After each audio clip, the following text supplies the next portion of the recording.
Good morning, everybody. I'm Larry Jacobs. This is Pre-K-12 Education Talk Radio, and it's Halloween to October 31st, 2023. So I hope you have a good time. If you're taking the kids out for Halloween or going out yourself or whatever the case may be, just have fun and be safe out there if you're going. All right, we got a nice show for you today with a great old friend, Dr. Maria Armstrong is here. She's the executive director of the Association of Latino Administrators and Superintendents, better known as ALAS. That's at alasCDU.org. And she does a wonderful job of leading this organization. They just got back from their 20th anniversary summit, and she's going to give us the update on that because it included a speech from the U.S. Secretary of Education, who is of Latino background, Miguel Cardona, and also with the gentleman who, the NASA astronaut, Jose Hernandez, whose life story was made into a film that's on, I think it's on Netflix right now. It's called A Million Miles Away. Okay, but wherever it is, it's worth watching. And so the whole idea is that, too, I always like to say this, to show the impact of Latino culture on America, which is a huge portion of our population.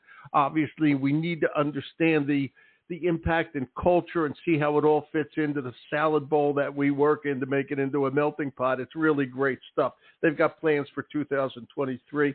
Two from ALAS that we're going to be talking about with Maria, who is just terrific to have on the show. We're going to archive over at ace-ed.org, like we always do, the home website of our American Consortium for Equity and Education, and everything we do over there is free. So please go over, check out our magazine, which is called Equity and Access Pre-K-12. Just click through on the cover. You'll see it there, and enjoy the latest issue. You can also sign up, start to nominate yourself, your colleagues, your school, etc., for our Excellence in Equity Awards program that we just started for the educator side. We finished the industry side. Now we're doing the educator side. And everything we do over there is free, by the way. And, of course, you can listen to the podcast under the podcast link as well. Again, ace-ed.org. That's us. And here's Maria. Hello, Maria. It's Larry here. Larry, my friend, it's so good to be back. Thank you so much for having me. You are always welcome here, Maria. I got to tell you, you lead a great organization. You do a great job leading a great organization. And by the way, are you out west today? Where are you today? I know sometimes you're in San Diego, sometimes you're in D.C. Where are you today? I'm in D.C. Good enough. So I don't have to thank you for getting up so early. No, hey, sun is out with a little bit of chill in the air, and the fall colors are full bloom there. So it's a gorgeous day. That's great. I'm up here in Maine, as you know, and the colors are still good, but they're not spectacular. We're past our prime, just a little bit. So enjoy them down in D.C. It is beautiful when all the colors change and all that sort of thing. Where was your summit, the 20th anniversary summit? Where did you hold that? Yeah, so, I've shared with you before how each year we change location. And this year it was in San Antonio, Texas. Fabulous. So we all convened there right along the Riverwalk. Oh, that's just beautiful. Did you visit the Alamo as well? Yeah, we did. We had a function there. So it was all good. That's funny, and because you have a function, it's famous for the great Battle of the Alamo with Davy Crockett and General Santa Anna and all that sort of stuff. And when I first saw the Alamo, I bet you had the same reaction. It's so much smaller than what I expected it to be. You expect it to be bigger; it's smaller. Did you get that same impression? I visited so many different kinds of pueblos in my lifetime. And so knowing that, we always imagine something far bigger than they really are, right? But, and it's a different, people walk in there with different perspectives for sure. But it is, it's a place where we knew we wanted to, bring people to so they could have that discussion of different perspectives. Well, absolutely, and it's the play. It's such an important place in Latino U.S. history, Mexican U.S. history. Okay, no matter which Yeah. side you're on, it's Yeah. an important. I mean, everybody's kind of on the same side these days, but the point is, okay, no matter which side you're thinking or which way you want to think about it, it's an important place. It's a pivotal place in American That's right. history. I think it's great that you guys Yep. were there, and it is. So it's again, it's Mexican American history, which really is lost on a lot of people. All the things that happened with Mexico in our history. I just find That's it right. really, That's really right. interesting. And Dr. Cardona was down there, the U.S. Secretary of Education. Did he give the speech live and in color down there? Yeah, well, we always start out with a theme, Larry, and this year, because it was our 20th anniversary, it was celebrar, which in Spanish means to celebrate, and then also to create. So celebrar, create, and call to action. And the celebration part was, of course, we had our 12 original founders of ALAS were invited. 10 of the 12. Yeah, nice. 10 of the 12 were able to attend, and we honored them, of course. They were even a part of our very first plenary of on the kickoff day. And so it was great. It was really important for them to be able to see, the seeds and the fruit of their labor, because what started out as 12, they got to experience that 526 checked in as attendees. And so, yeah, it was that was what we were wanting to really afford, that experience to honor them for their work. And then, of course, to create was to underscore, we've been the little engine that could, if you will. So now that we've hit that 20 mark, what's next 5, 10, and 20 years down the line? This is a time to create. And then, being able to gather in a space where there's a lot of, we were focused around learning and, what I call learning and discovery sessions. And that was, it's okay to learn stuff, and it's important to learn stuff, but what are you going to do with it? And so that call to action, we really wanted to make sure that that's always a touch point with any of our summits. And so we wanted those opportunities to be centered around this theme, and to be cemented in the 3 pillars of ALAS, that policy advocacy, the networking for information mobilization amongst our members, and also the professional growth and leadership development. Those 3 pillars remain the same. And it was great to have Dr. Cardona speak about he too underscored, what do we need to focus on and continuously push and steam, it is and continues to be a focal point for ALAS.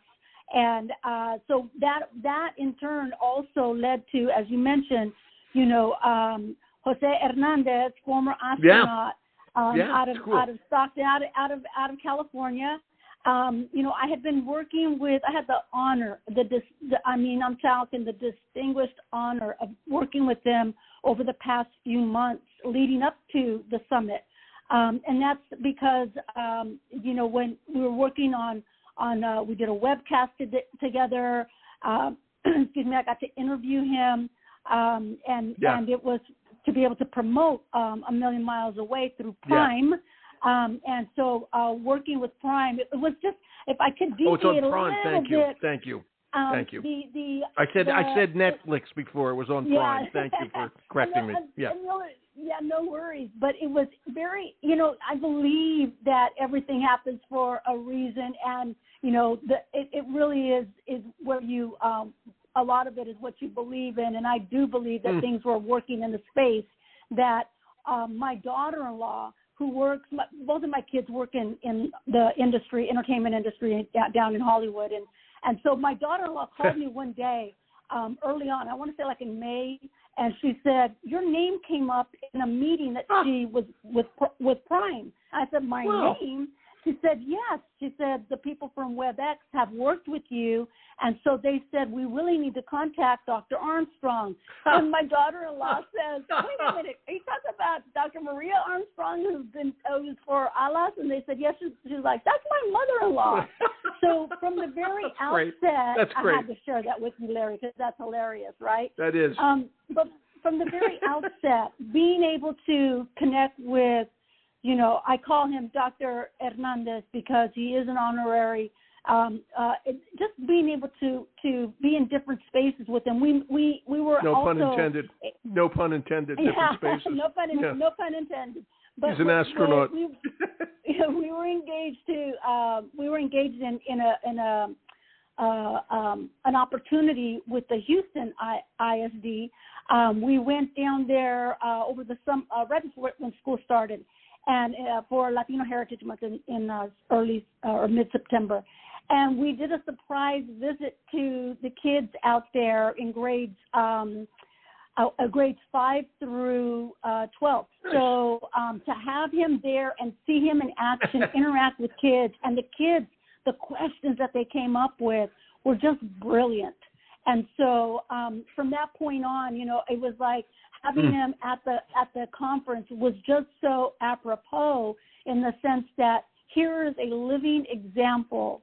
And if you haven't seen the movie, I encourage you to, because I haven't seen it, and I will watch it. Yeah, I have not seen it yet, but I will watch it. Yeah, was so moved by him that hadn't even watched the movie that they immediately either if they lived in the area they went home or they rented it in their hotel room. They came back the next day and said they had to watch it that night. And they were so moved by it. And so it just resonates on so many levels. And so to have him be able to share his story and the incredible performance by actor Michael Peña, who really just nailed it. I tell you, it was one of the highlights of my life having been able to work with him. He's just such a humble man. And so being able to hear Cardona, Secretary Cardona talk about the importance of STEM to STEAM, and then to have it actualized was just befitting for the conference. Yeah, it is, and again, I have to ask you this. I want to just get back to what you said. It's the 20th anniversary, and I think. I'm not exactly sure of this, but I think I would kind of bet you that the original goal of the organization was to bring more Latino people into educational administration of schools, all right, or of districts, etc. But I know for a fact, as we've talked so many times, Maria, that has changed. You still want to do that, okay? Because we with so many of our students are Latino, you want people of the same culture there, understanding it, engaging with them, et cetera, et cetera. But it's ALAS has expanded, okay? And it's done a wonderful thing. And it wants every teacher and every administrator to understand, okay, that basically a third of our students are Latino, and that the more we bring Latino culture, Latino history into our classrooms, we are affecting not only those 1/3, that 33%, but all the other kids who begin to understand what an important part of this, and I'll go back to again what I said from the beginning, for the kids my age, and I'm a history teacher, I know the answer, but a lot of people see the Alamo as Davy Crockett. Okay, which is that's what it was. We grew up with that stuff. I'm showing my age here, but it's really a piece of America, of American history, and I'll say it again, of Mexican history, and it's a strong part of it. I remember going to Arizona, and there's a big sign for this land here was part of the Treaty of Guadalupe Hidalgo. Okay, well that again is part of Mexican American history. Most people would drive by that sign. What in the hell is that?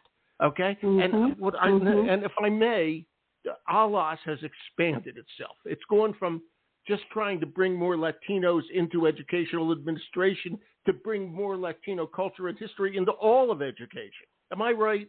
Am I right? Yeah. That's the way I look at it.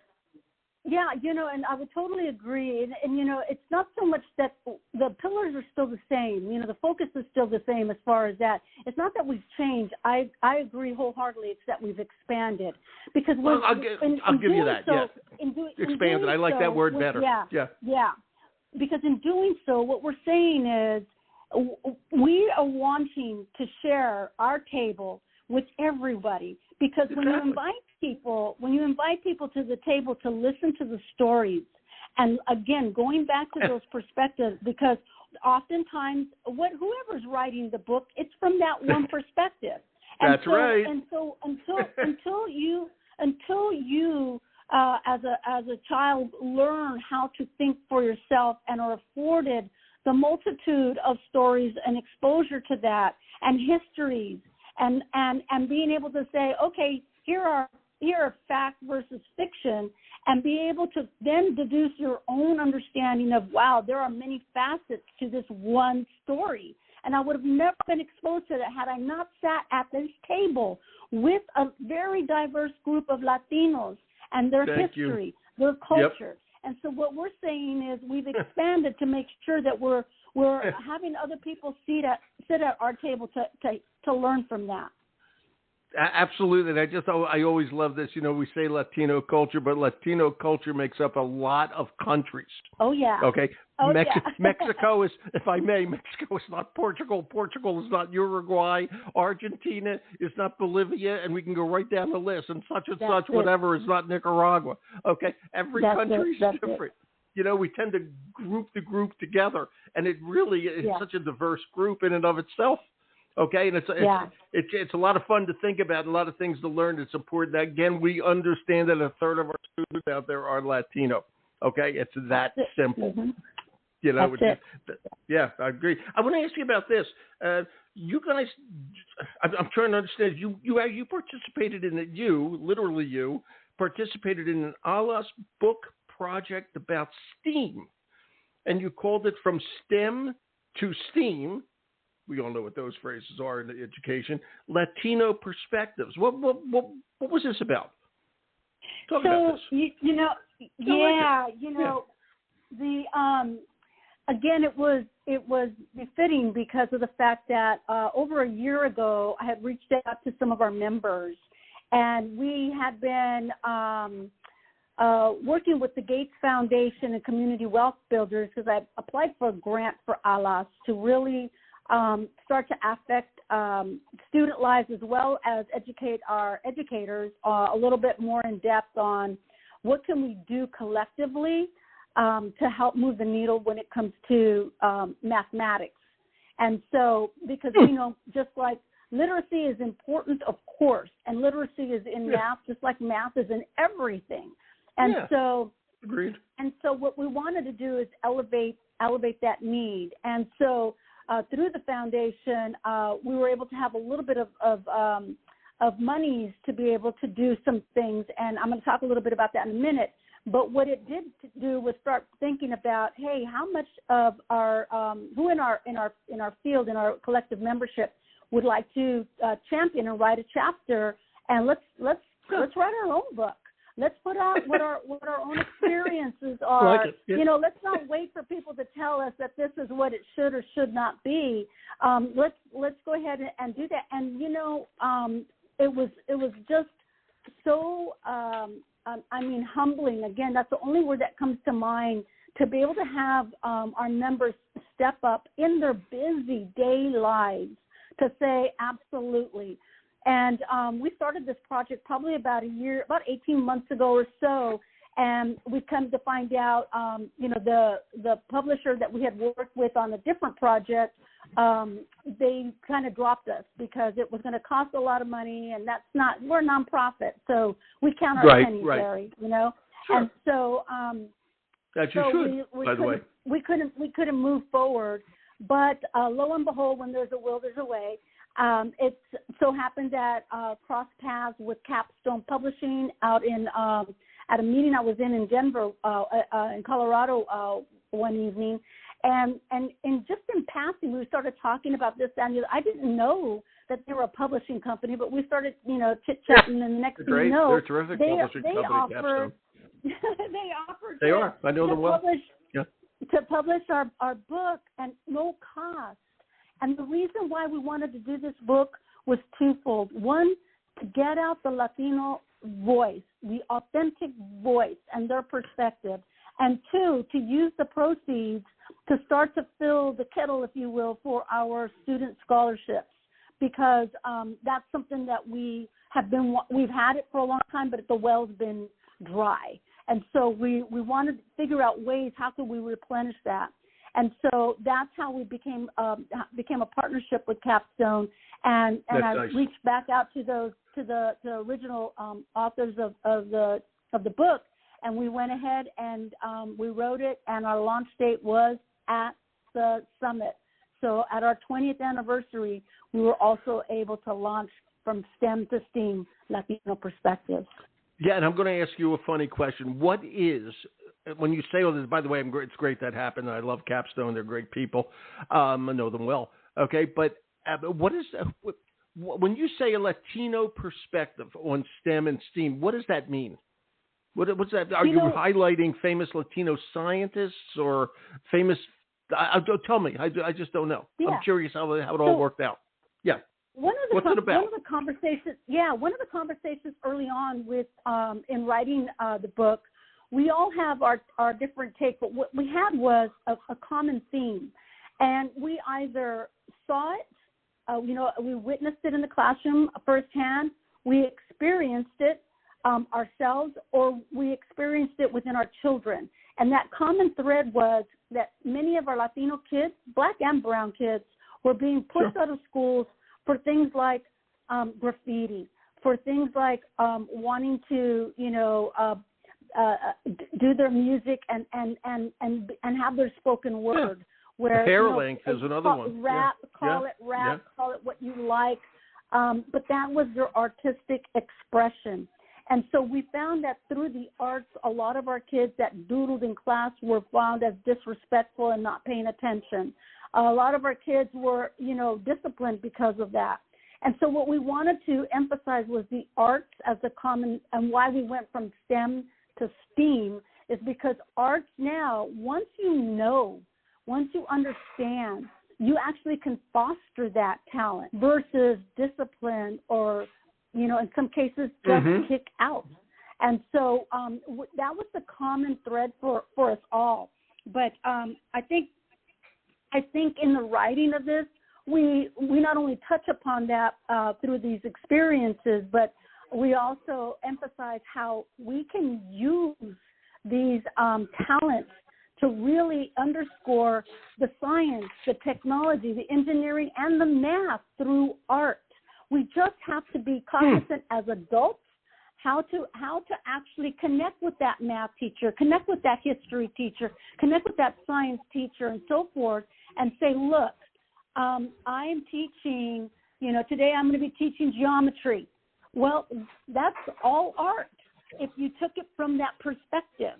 Absolutely. So what we wanted to do was shift the lens in the learning, and not just the learning for kids, but in the learning of adults to be able to teach that for our kids. It's so good. I hope the book does very well. I mean, it's really, really important. And again, you got to engage these kids.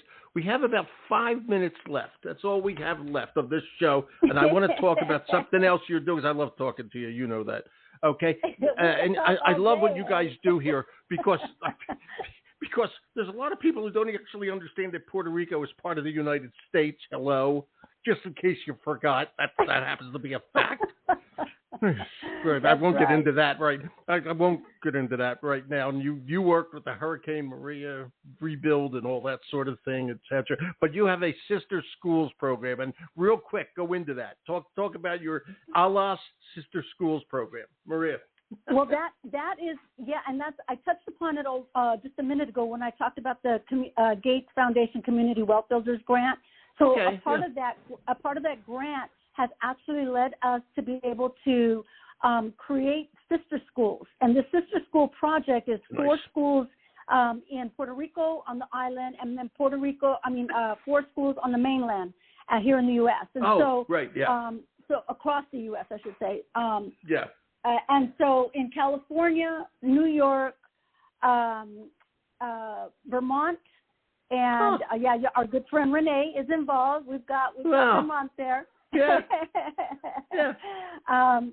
And one more school. I'm missing it. And there's schools here and 4 schools on the island. What we did was we paired them by grade level. And so what they're doing is they're focused on a problem of practice. And so using STEAM, they will be able to, STEAM techniques and principles, they will be able to actually create a project that they're going to work on as sister schools. But and a quick example is I use is food scarcity. Should they decide to do that, and let's say the school in New York is looking at it from a farm to fork kind of focus, and the schools in Puerto Rico are looking at it from we're growing this food on our soil, and we're worried about the toxicity of our soil. Yep. And so there's going to be that kind of exchange to start thinking about real world problems with maybe a twist on those real world solutions, whether it's more information gathering or even to be able to inform others of something that they come across. Part of that, we are in partnership with TED Talks. And so the kids at the end of all of this will be able to videotape their own student TED Talk, and then we are going to be submitting that. And what highlighted a student may make their way up to that student TED Talk stage. So we're super excited about this project. The teachers, we've been meeting with them, the kids, and so we're really looking forward to what kind of experience they're gonna have, and that to us is so important, because we believe that if we create that environment and that experience for them, the rest will follow. Yeah, and it will. You always come up with great stuff. ALAS is a great organization. Marie, it's great to have you on the show today. Can't thank you enough for taking time. Okay, thank you. You're more than welcome, and keep up the good work. You do great work over there. They got a great leader at alasedu.org. That's you. Okay? Thanks, Maria. Thank you. Thank you. You're welcome. Bye-bye. The one and only Dr. Maria Armstrong, alasedu.org. It is a great organization, and has great leadership skills. We're going to archive the show over at ace-ed.org. Check everything we do out there. Everything we do over there is free, and thanks so much for listening. My name's Larry Jacobs.